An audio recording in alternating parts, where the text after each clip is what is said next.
Thank you.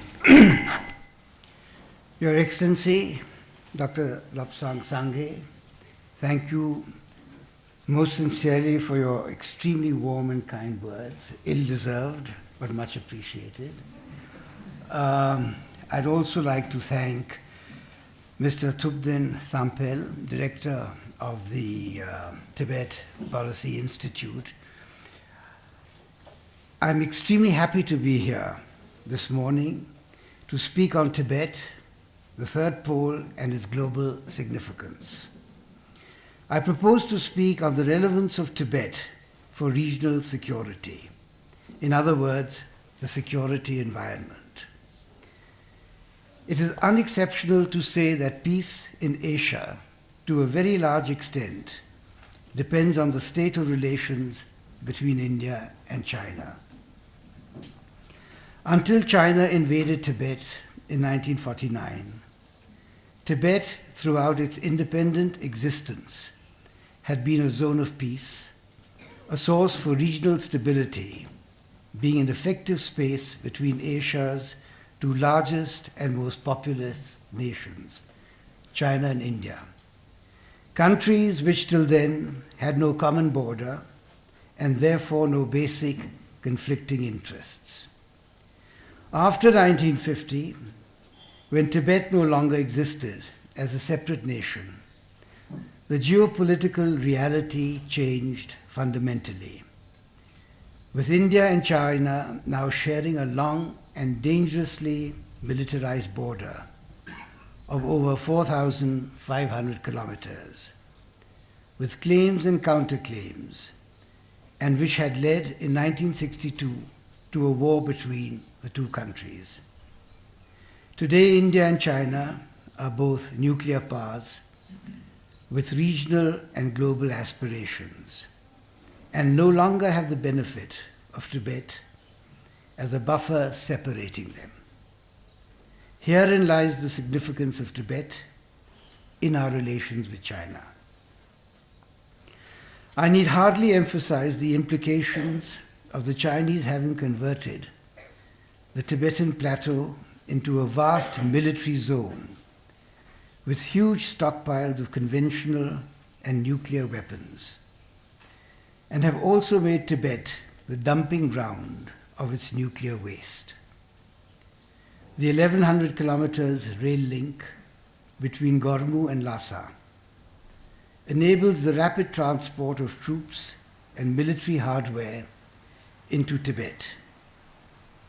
At short notice, China can deploy as many as 12 PLA divisions against India, courtesy this rail link running through Tibet. Beijing maintains its strategic focus on the modernization of the transport infrastructure in Tibet. According to reliable sources, this year, China will be spending the equivalent of $1.5 billion on building new roads and repairing old ones in Tibet. Tibet already has 63,000 kilometers of roads, and during the period 2011-2015, the Chinese government will invest a further $7.3 billion on the road systems in Tibet. The Chinese government has also announced that its defense budget for the current year will grow by 11% and cross the $100 billion mark for the first time in history. This indeed is a matter of great concern for China's neighbors, especially India.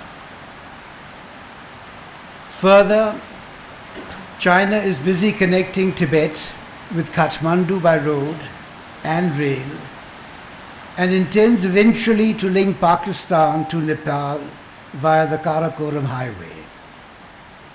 It also plans to connect Nepal with Bangladesh via Myanmar. Clearly, these steps are intended to dilute Nepal's ties with India As far as sea power is concerned, in the Indian Ocean, China has port facilities both in Pakistan and Myanmar, and perhaps soon in Sri Lanka, and an ever-increasing naval presence in the area.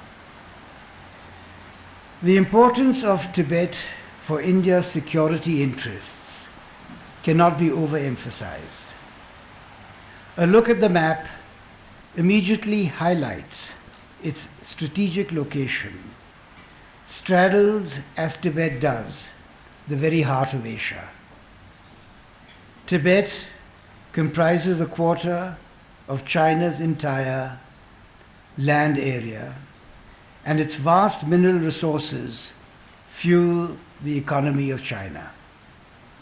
Tibet's river systems affect the lives of millions of people in South and Southeast Asia, as well as the Chinese mainland, as was just mentioned by the Prime Minister. Damming and diverting these rivers will have a profound impact on the ecology and livelihood of the peoples of these countries. Let me refer to what Brahma Chalani has to say in his recently published book, Water, Asia's New Battleground. Chalani has said, and I quote, "The Tibet issue is much larger and more fundamental than simply in political and cultural terms. It is about Asia's water and climate security and its ecological interests. It also is about access to vital resources. Fundamentally, it is about securing Asia's future." Unquote. The implications of Chinese activities in Tibet are irreversible, quite apart from the horrendous human rights abuses and the demographic manipulations that is fast making the Tibetans a minority in their own homeland. The border between Tibet and India remains disputed in several sectors. China is in occupation of 53,000 square kilometers of Indian territory in Aksai Chin and continues to claim 83,000 square kilometers of Indian territory in Arunachal Pradesh, which it considers as a part of Tibet and in fact calls Little Tibet and at other times Southern Tibet. While professing friendship with India, the Chinese have simultaneously upped the ante with hostile acts and pronouncements. There have been innumerable intrusions and incursions along the line of control, including in Sikkim and more recently in Uttarakhand, quite apart from Arunachal Pradesh. There have been objections to Indian dignitaries visiting Tawang. There have been the cases of stapled visas, the questioning of Indian sovereignty of Jammu and Kashmir, the building of several infrastructural projects in what we call Pakistan-occupied Kashmir, territory that is legitimately Indian. The list of provocative and hostile activities goes on, as does the pitch and stridency of Beijing's language. In my opinion, the Chinese may well be signaling a message to which the government of India should take serious cognizance, for ignoring it would be at our peril. If India aspires to a great power status, it must not be intimidated by a fear of China. As Aung San Suu Kyi has said, India needs to do much more in support of democratic movements, the very principles the world's largest democracy should stand for. India's record has clearly been wanting. The manner in which the government handled the peaceful and non-violent demonstrations by Tibetans during the recent visit of the President of China to Delhi speaks for itself. Tibet can and must play a role in India's strategic thinking. Having once abdicated our historic role in Tibet, we should not make the mistake again. As long as China questions India's sovereignty regarding Arunachal Pradesh and now Jammu and Kashmir, we should not mindlessly reiterate like a mantra Chinese sovereignty over Tibet. Government of India should take serious note of human rights violations and environmental degradation in Tibet in the right forums.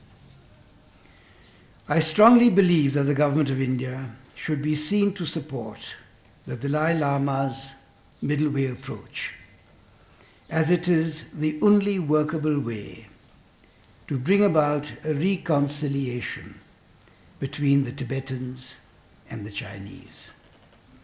This suggestion may be utopian and unrealistic, but it is a pragmatic compromise, as His Holiness has unequivocally renounced any demand for independence, which safeguards the sovereignty and territorial integrity of the People's Republic, while seeking genuine autonomy for Tibet, as guaranteed by the Chinese themselves in the 1951 17-point agreement. Beijing should respond positively to the Dalai Lama's hand of friendship, else the unrest in Tibet and these tragic and dreadful immolations will continue. Further, the more radical elements may resort to more militant methods. It is only the Dalai Lama who can convince his people to accept Chinese sovereignty over their land, provided his reasonable conditions are met. There is no alternative as I see it.